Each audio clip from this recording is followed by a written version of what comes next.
Mandu soko chali abavuka aba mulembo omutebinze je musintambi chacha cha Kyemizanyo unaku lwa balaza zira 23 program ine Chris bakome kono jafa Stanbic Bank Bank ejukiza banna Masaka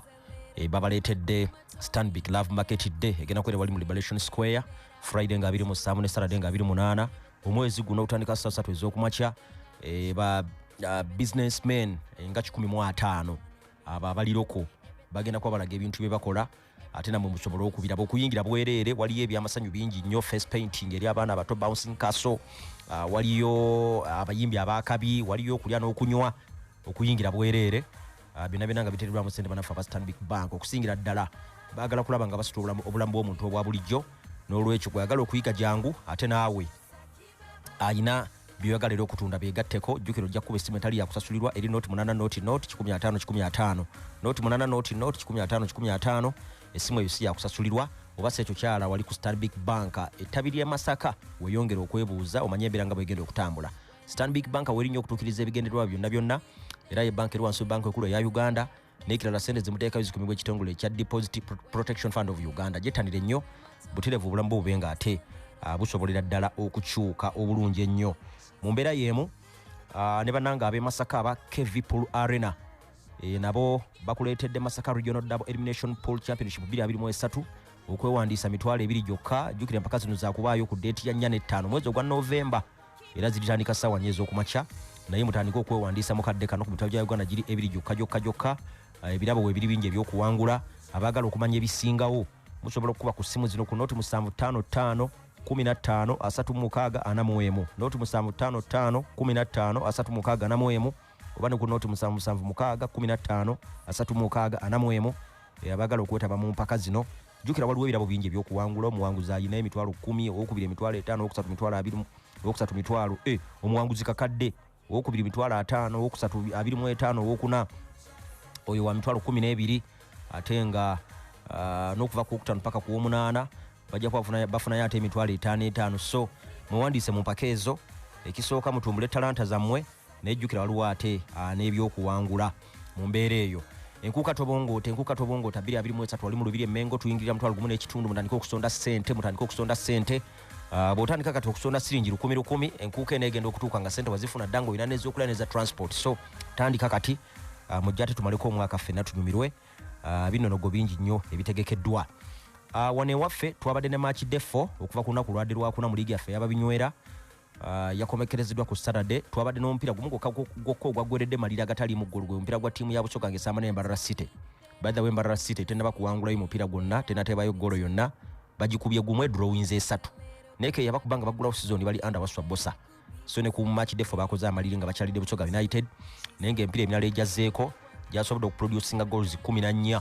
mwitwala bidagala finge kuba timu ya Hill kwawe eparide goal yabaddemu ku 0 mpira guno bagusambire ennaku 2 mujjukira nti bagusamba ku lwokuna tegwaggwa dakiika 10 zokazoka enkuba yatonnya neeguyiwa ne baguddamu atenkera ku Friday ssaawa 4 Gaddafi negwangula goal ku 0 Buru nayo ku lwokutaano neesabula maroons 3 bwereere Buru ekyasobodde okumaintaininga 100% record yekulembedde n'ekimeza neke negukuba UPDF 2-0 win yabwe yokusatu mu season jukira bakaluzinga gumu gokka Kitala negukuba timu ya KCCA goal 3-1 kyabadde kibinnyo kwabadde eri Masindi in fact nalabi gwavuddemu ne millions nga 33 n'omusobyo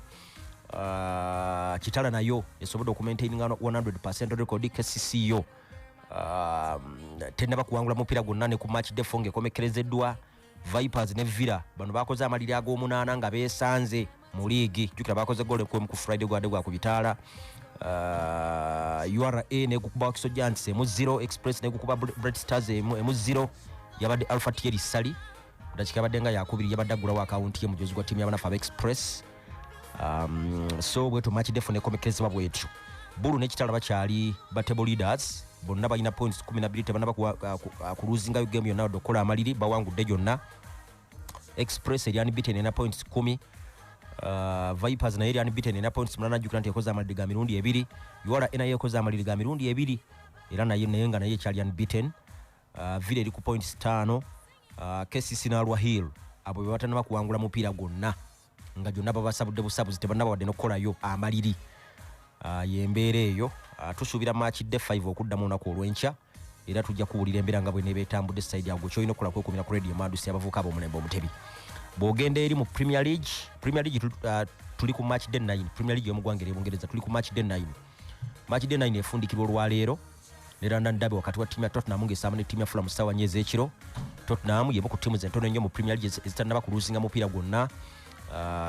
Mpira mwenda bali unbeaten okufaanagana ne timu ya Arsenal. Rather bo bakusamba munaana ne bali unbeaten. Era singa bawangula game ya leero bajja kuddayo waggulu ku table bafundikire match day 9 nga be table leaders.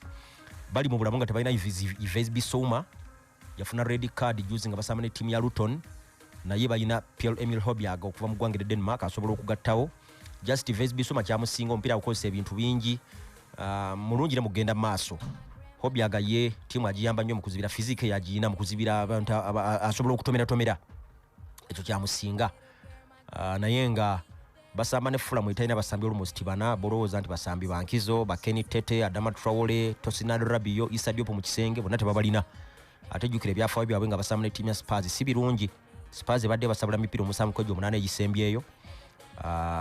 Juzi omupiira gwenzijjukira awo gwe bataaluuzinze gwabadde gwa MM January 2021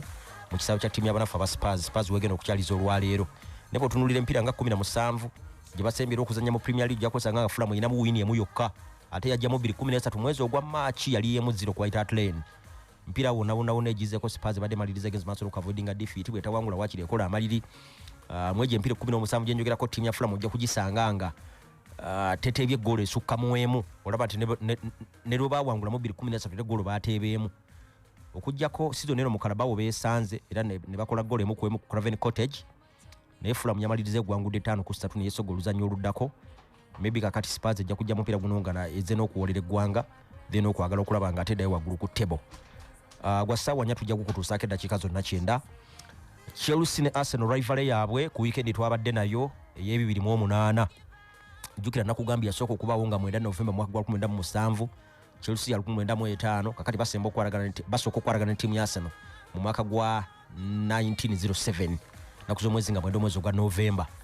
Ku weekend twasobodde okulaba draw yaabwe y'enkaaga naye Arsenal esigala ekyalina enkize ewangude emirundi 82 Chelsea ewangude 66. Mupiira guno Arsenal baperforminze bubi nnyo ndooza game gye bakyasinza okusamba bubi season eno. Neri gye baluzinga ya timu ya Lons Bufalansa. Olabanga baluzinga ne basamba yadde ko ne guno ate basambye bubi nnyo. Abasambi bonna bonna Arsenal kwalina okutambuliza ensonga baperforminze bubi. Odegaard yabadde asaanange mu ku 10. Alexander Zinchenko sikirabangako omupiira okumugjayo teyalwadde wabula bamugjayo bujjange ebintu biganye. Gabriel Jesus abasajja basusse okubeera physical ate nga jjukira alimu essaawa 2 ez'ennyonyi okuva eri mu balatini. Era naye gwa mupiira gwamutabuseeko. Martinelli yabadde ye adduka buddusi ng'alinga enkoko ensaleko omutwe nga byadduka tebirimu pulaani yonna. David Raya yabadde n'olunaku olubi. Jjukira atambula nnyo goolo n'agyerabira era okusajja kamukubidde goolo awo kagundi kamikalo Modric. Ramsdale yabadde ku mupiira guno yabadde alina mukyala we nga jjukira baazadde omwana omulenzi so teyabaddewo. Abasambi abalala awo b'oyinza okwogerako ne Declan Rice naye si yasambye obulungi ennyo lwakuba alina ekyenjawulo nti leader era mwamulabye bwe yafunye goolo ye gye yateebye yabazizaamu amaanyi bo bennyini nyingo mulaba akumaakuma banne kuba ate Odegaard yabadde amaze okufa ku kisaawe. Akakodyo ndooza kavudde mu subs baakoze Trossard okujja n'ateeba goolo number 2 Nketiah naye yataddewoko ku mbeera ne Kai Havertz yataddewoko ku mbeera wadde nga musajja luyongoyongo. Bukayo Saka yalabise mu second half first half kyagaanye. Ekya Partey yabadde katebe ne Partey mujjukire yabadde yakava mu buvune ate emipiira gy'omukwano Ghana gye yasambye yagisambidde North America. Jjukira omupiira ogwokubiri bagusambira Tennessee okuva e Tennessee okutuuka mu Accra obeera munyonyi essaawa nga 12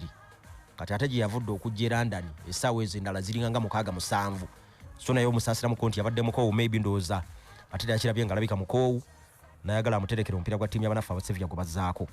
Positive gy'oyinza okujjamu nga gwe wa Arsenal mwasigadde muli unbeaten wadde nga mwasambye bubi ekyo kikulu nnyo okusigala ne bumba nti okufuna obubonero wadde nga musambye bubi ekyo kikulu then n'okuba nti unbeaten yamwe yasigaddewo ku ttiimu z'e London mpira 16 wins 10 draws 5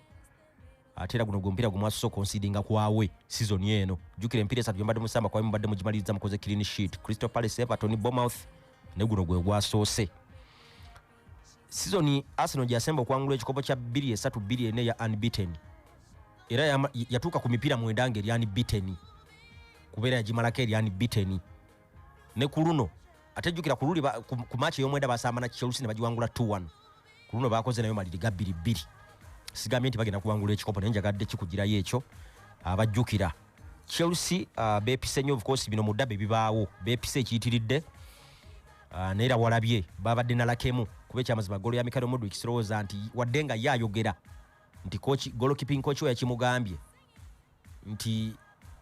David Raya atambula nnyo golo n'agireka naye sirowooza nti golo eno yagitebya agenderedde naye nga bafunye akabonero ekyo kikulu jukira Arsenal badde bayimbye ndubaale Arsenal yasemba okuluzinga ne kusaba kya Stamford Bridge mwaka gwa 2018 ebadde bakuba ne season eri bakuba home and away mukadde kano yakubiri points 2 mwebazako timu ya Sevilla Chelsea mu kya 10 points 12 ku date ya leero nga 23 ogw'ekumi leero mazalibwa ga Sendege ya Muhammad Mukozi munnaffe wano ajaguza n'abasambi nga Ezri Konsa oyo nakubira mu timu ya Aston Villa leero akonye emyaka 26 center back Fabio Tavares kati agenda Buwarabu yava mu Liverpool leero akonya 3 waliwo Alvaro Morata Salongo oyo captain wa timu ya Spain yeggwanga leero akonya 3 mugumu akubira mu timu ya Atletico Madrid n'abasambi abalala bangi bano ba Josh Da Silva wa timu ya Brentford akonya 25 Emil Forsberg wa timu ya RB Leipzig akonya 3 bangi nnyo abajaguza ne Sendege ya onakuno olwaleero naffe tumwagaliza amazaalibwa amalungi mukozi munaffe Sendege ya Muhammad mu nsonga endala City yakubye Brighton egolo 2-1 nakyogerako ku Friday Brighton sijjukira wini yayo ng'ekyalidde Man City mu liigi era guno yaluzinze gwa 10 gwa mudiringanwa ng'ekyalidde timu y'abanafu aba Man City ekonsidingirewo goals 26 n'eteeba nnya zokka City yawonye ogenda emipiira 3 egy'omudiringanwa ng'eruzinga buluzinzi mu liigi omulundi gwali badde gusooka under Pep Guardiola kyaliwo ko mu 2016 mwezi gwa March under Manuel Pellegrini Pamonti bagerako baluzingako emipiira 3 egyali egy'omudiringanwa Leicester bakuba 3-1 Spurs bakuba 2-1 ne Liverpool bakuba 3-0 ne ku luno ekyo bakiganye jukira babadde ne losses 2 ez'omudiringano okule ya Arsenal ye mu 0 ne ya Wolves ya 2-1 bali ku points 2 mwembe ba table leaders mukadde kano bazako Young Boys ate bwe bagimala basambe ne timu ya Man U Manchester Derby mu Premier League ku Sunday ziri banga 12 n'ekitundu ez'akawungeezi Brighton mu byayina okutereeza basamba bulungi omupiira gwabwe gunyuma ku maaso naye balina okukendeeza ku goals ba concedinga goal ba concedinga nyingi goal bakabateeba ziringa 18 goals ezo nyingi kyokate mu kuteeba bali mu kyakubiri basinga ne Man City na Arsenal ne Liverpool bali mu kyakubiri kwa Newcastle kati esinze okuteeba goal nyingi eteebe goal ziri 24 jukira bateeba yo munana zibakuba timu ya Sheffield na yawo Brighton yadaka eteebe goal za 22 ne ate ne concedinga 18 olabanga goal ezinyo mu katimba kwa balino zikendeeza baamira yo mukaaga awo juzi ogwa timu ya Aston Villa Liverpool yawangudde Merseyside Derby yabadde ya 2-3 yasooka kubawo nga 17 Oktoba 1894 yabadde win yabwe ya 99 Everton yasigadde ku wins 67 ne draws era 67 Everton Anfield si kisaawe kyabwe kirungi kujjawo bubonero busatu mu era ya Premier League ngo bazokuva 92 paka leero bakajjawo win 3 zokka mu 95 2-20 ne mu 99 so si wantu wangu ku Everton okujjawo win ate basanze Liverpool era nga awake okola bulungi ennaku zino kuba bwe yawangudde guno yagenza ku mipiira 15 ng'ebeera ni beaten awaka ate yafunye mangu numeric advantage jukira Everton bafunye red card ng'omupiira gukyali mutonyo mu dakika 3 mukago omusambi ashiriyanga yabadde abawa obukulembeze nga n'okuzibira azibira yabadde amaze n'okubataasayo goal awo ne bamuwa red card so kyaleetedde timu Everton embeera obudde bwonna yabadde mu kuzibira ekyamazima nga tosobola kuwona ddakiika zonna mwetwalabidde Salah nga ateeba brace n'aweza goal 2-1 eza liigi mu kariya ye ng'asamba omupiira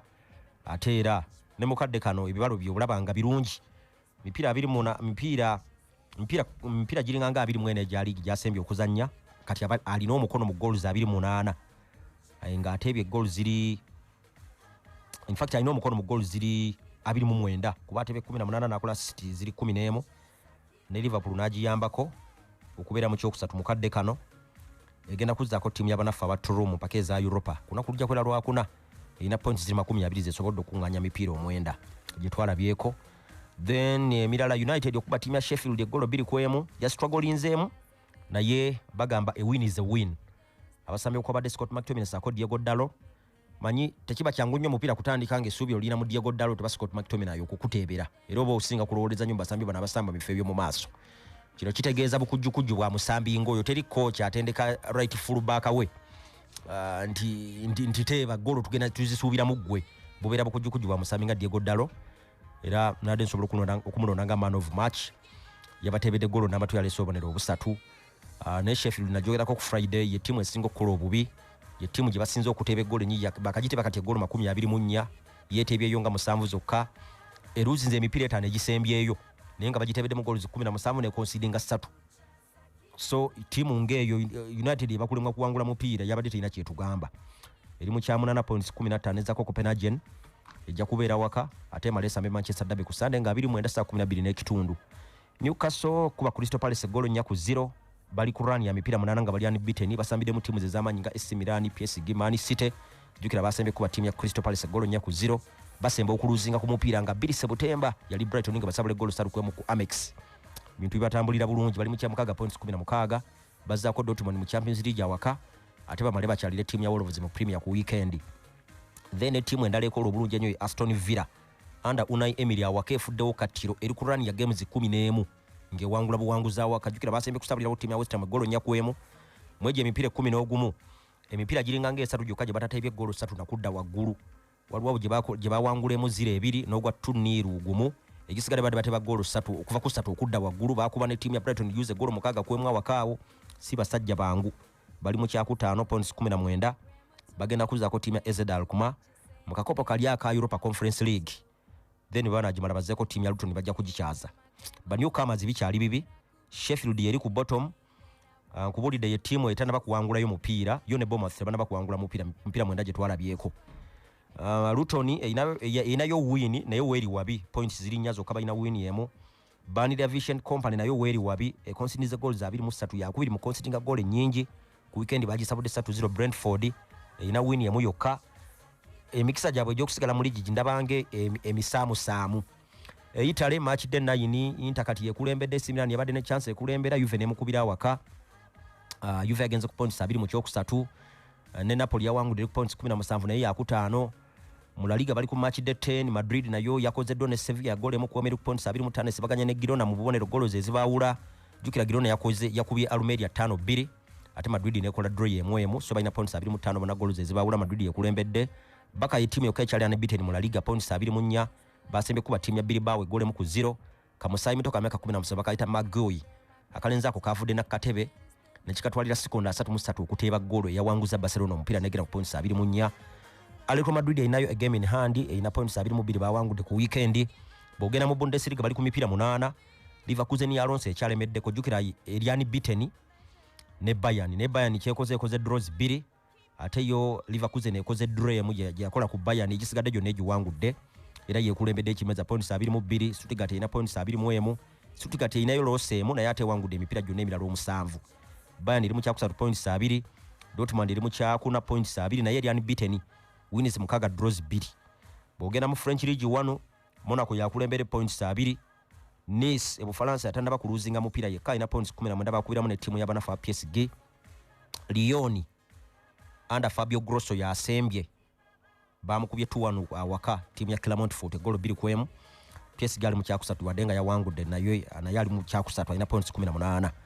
So mu bufunze byebyo bitusobodde okuwaako njagala kulamusa ku munange Cedric Kauma muwagizi nnyo gwa mupiira gwe Bugirimani we Makindi eyo Makindi Ssaabagabo we bali kuwuliriza CBS FM Radio Mandu Sseavukabo mulembe Omutebi.